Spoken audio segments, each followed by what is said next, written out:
더불어민주당 이재명 대선 후보가 당내 경선을 치렀던 이낙연 전 대표와 함께 광주를 찾아 전통적 지지층인 호남 지지세 결집에 나섰습니다. 최근 지지율이 급등하고 있는 안철수 국민의당 대선 후보가 본인만이 시대 교체를 할 수 있는 유일한 후보라며 윤석열 국민의힘 후보와의 단일화에 선을 그었습니다. 해남 양봉농가에서 수천만 마리의 꿀벌이 흔적도 없이 사라지는 황당한 일이 벌어졌습니다. 국면에 들어갔던 꿀벌들이 사라진 경우는 처음입니다. 광주광역시 교육감 선거가 3선 연임 제한으로 무주공산이 되면서 10명 안팎으로 거론되는 출마 입지자들의 경쟁이 시작됐습니다. 여러분 안녕하십니까? KBC 8시 뉴스입니다. 더불어민주당 이재명 대선 후보가 치열한 당내 경선을 치렀던 이낙연 전 대표와 함께 광주를 찾았습니다. 원팀 행보에 속도를 내며 전통적 지지층인 호남 지지세 결집에 나섰습니다. 이형길 기자입니다. 당원 국민과 소통해 대선 정책을 만들어내기 위한 민주당 국가비전 국민통합위원회가 광주에서 첫 회의를 열었습니다. 더불어민주당 이재명 대선 후보와 비전위원회 위원장을 맡은 이낙연 전 대표가 함께 입장했습니다. 민주당 경선 이후 네 번째 만남으로 일회성 행사가 아닌 본격적인 원팀 활동을 예고했습니다. 이재명 후보는 최근 복당한 호남 인사들을 언급하며 통합을 다시 한번 강조했습니다. 우리의 옛 동지들도 하나의 전선으로 다시 모이고 있습니다. 단결된 힘으로 이 위기를 기회로 만들면서 새로운 나라 함께 만들겠습니다. 이낙연 전 대표도 민주당의 재집권을 지지해달라며 이재명 지원에 본격적으로 나섰습니다. 비전위 위원장으로서 광주형 일자리와 한정공대 등 지역의 대표 정책들을 더 키우겠다고도 약속했습니다. 우리는 상생과 통합의 새로운 역사를 만들어갈 것입니다. 그 일 또한 민주당과 이재명 후보가 해낼 것이다. 이재명 후보는 비전위 회의가 끝난 뒤 따로 기자들과 만나 선거 이후까지 이낙연 전 대표와의 공동 행보를 이어가겠다고 강조했습니다.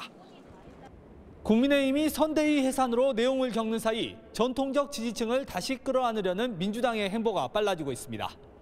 KBC 이영길입니다. 안철수 국민의당 대선 후보가 본인만이 시대 교체를 할 수 있는 유일한 후보라며 윤석열 국민의힘 후보와의 단일화에 대해 선을 그었습니다. KBC 라디오에 출연한 안철수 후보는 최근의 지지율 상승세 배경으로 청년들과의 공감대 형성과 검증된 도덕성을 꼽았습니다. 정의진 기자입니다. 새해 들어 두 자릿수 지지율을 보이며 약진하고 있는 안철수 국민의당 후보. 윤석열 국민의힘 후보의 지지율 하락에 따른 반사 효과라는 일각의 주장에 대해 꼭 그런 것은 아니라고 일축했습니다. 여의도 KBC 서울광역방송센터에서 진행된 시사 1번지에 출연한 안철수 후보는 청년층과 직접 소통하며 내놓은 공약과 검증된 도덕성 등이 지지율 상승의 배경이 됐다고 자신했습니다. 여러 가지 제대로 된 정책 그리고 제가 그동안 여러 분야에서 쌓아온 전문성 이런 것들이 없었다면 다른 후보에게 갔겠죠. 그래서 저는 제가 준비된 후보이기 때문에 저에게 다시 재평가가 일어났다는 그런 생각을 하고 있습니다. 윤석열 후보와의 단일화 여부는 지금으로선 생각하고 있지 않다며 시대 교체를 할 수 있는 유일한 후보는 자신뿐이라고 강조했습니다. 제가 정권 교체의 주역이 되겠다 그 생각으로 나온 겁니다. 그리고 또 저야만이 시대 교체를 할 수 있는 유일한 사람이다. 그래서 다른 어떤 정치공학적인 것은 생각하지 않았습니다. 안철수 후보는 기득권 양당에 대해 정권 교체가 아닌 적폐 교대를 하고 있다고 지적했습니다. 호남 공약으로는 지역 균형 발전을 위해 지자체가 민간 기업을 유치할 수 있도록 법적, 재정적 권한을 주겠다고 말했습니다. KBC 정의진입니다. 네, 다음은 코로나 관련 소식입니다. 학교와 유치원 등을 중심으로 코로나19 확산이 이어지고 있습니다. 광주에선 어제 3명의 확진자가 나왔던 남구의 초등학교에서 11명이 추가 확진됐고 북구의 한 유치원에서도 원생 등 12명이 집단 확진됐습니다.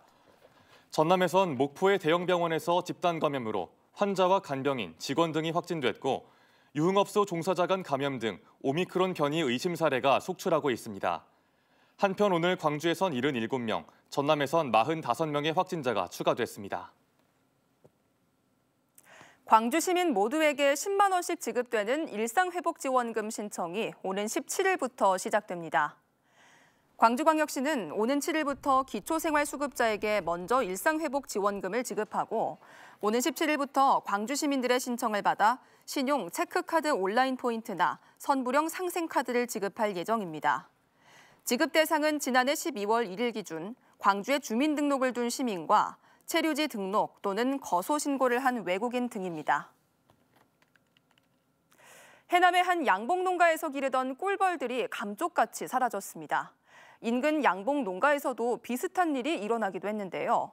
원인을 파악하지 못해 피해 농민들은 답답함을 호소하고 있습니다. 정지용 기자의 보도입니다. 해남에서 40년째 양봉 농사를 하는 진귀만 씨는 얼마 전 볼통을 열어보고 깜짝 놀랐습니다. 볼통을 가득 메워야 할 꿀벌들이 모두 흔적도 없이 사라졌기 때문입니다. 억장에 물을 정도죠. 또 한 3년 동안 흉작을 하다 보니까 수익이 별로 없었어요. 그런데 벌까지 잃어버리니까 이제 앞이 막막한 거죠. 지난해 9월 첫 피해가 발생한 후 축산 당국에 신고하고 약품 처리까지 했습니다.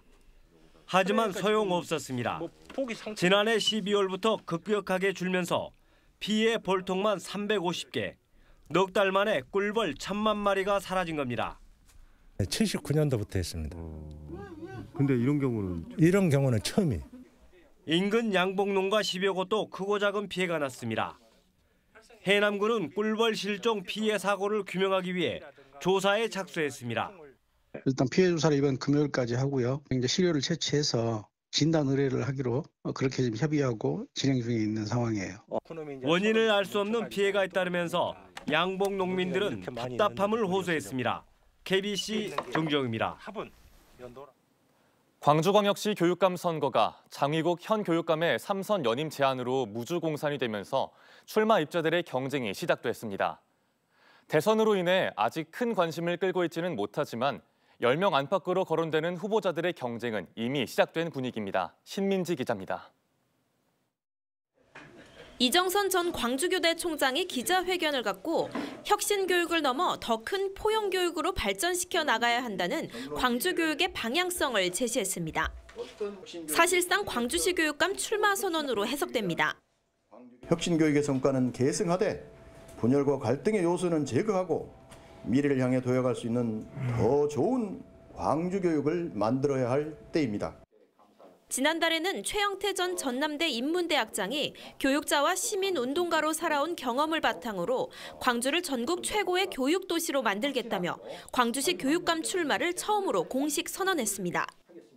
무엇보다 저하된 학력을 회복시키고 재능, 감성교육도 중시하는 참실력 강주교육을 실현하겠습니다.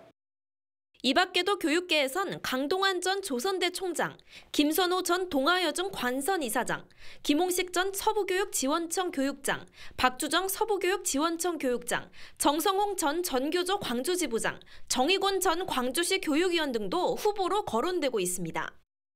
정치권에 몸담았던 교육계 인사로는 17대 국회의원을 지낸 지병문 전 전남대 총장이 출마를 신중히 검토 중이고 대학 교수 출신으로 한국교육학술정보원장과 제19대 국회의원을 지낸 박혜자 전 의원이 조만간 출마 의사를 공식 밝히겠다고 밝혔습니다. 지금의 우리 교육은 이미 선진국보다 더 많은 공교육비가 투입되고 있어요. 그렇기 때문에 교육의 품질을 대폭 올려서 교육 서비스의 질을 높여줘야 된다. 이렇게 보고 있습니다. 5개월도 채 남지 않은 광주시 교육감 선거. 예비 등록이 시작되는 다음 달에는 광주시 교육감에 나설 후보자들의 정확한 윤곽이 드러날 것으로 보입니다. KBC 신민지입니다. CJ 대한통운 택배기사들이 파업에 돌입한 지 일주일이 넘었는데요. 광주에서도 파업에 참여하는 택배기사들이 170여 명에 이르고 있습니다. 좀처럼 노사 간의 입장차가 좁혀지지 않으면서 설 연휴 물류 대란에 대한 우려도 커지고 있습니다. 고우리 기자입니다. CJ 대한통운 택배로 홍어 판매를 해왔던 박수자 씨는 3주 앞으로 다가온 설 연휴가 걱정입니다. 시장 상가까지 들어와 택배를 가져가던 기사들이 파업에 들어가면서 어쩔 수 없이 우체국 택배를 이용하고 있습니다. 자전거에 홍어를 싣고 400m 거리의 우체국까지 가는 불편을 겪고 있는데 명절 주문량은 이마저도 어려워 대목을 놓칠 처지입니다. 뭐 파는 것이 문제가 아니라 택배를 못 붙여서 걱정이라고. 명절은 닥치고. 광주에서 파업에 참여하는 CJ 대한통운 택배기사는 170여 명. 평소 물량의 40%가 배송 차질을 빚고 있는데 택배노조는 택배비 인상분 전액을 노동자 처우 개선에 사용할 때까지 파업을 계속하겠다는 입장입니다.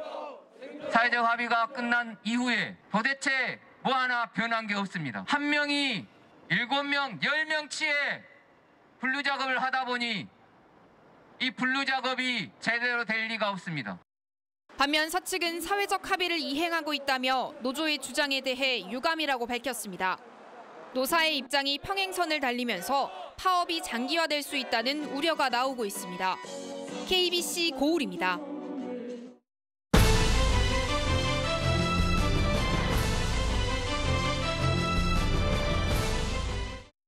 KBC 서울방송센터에서 전해드리는 여의도 정가 소식입니다.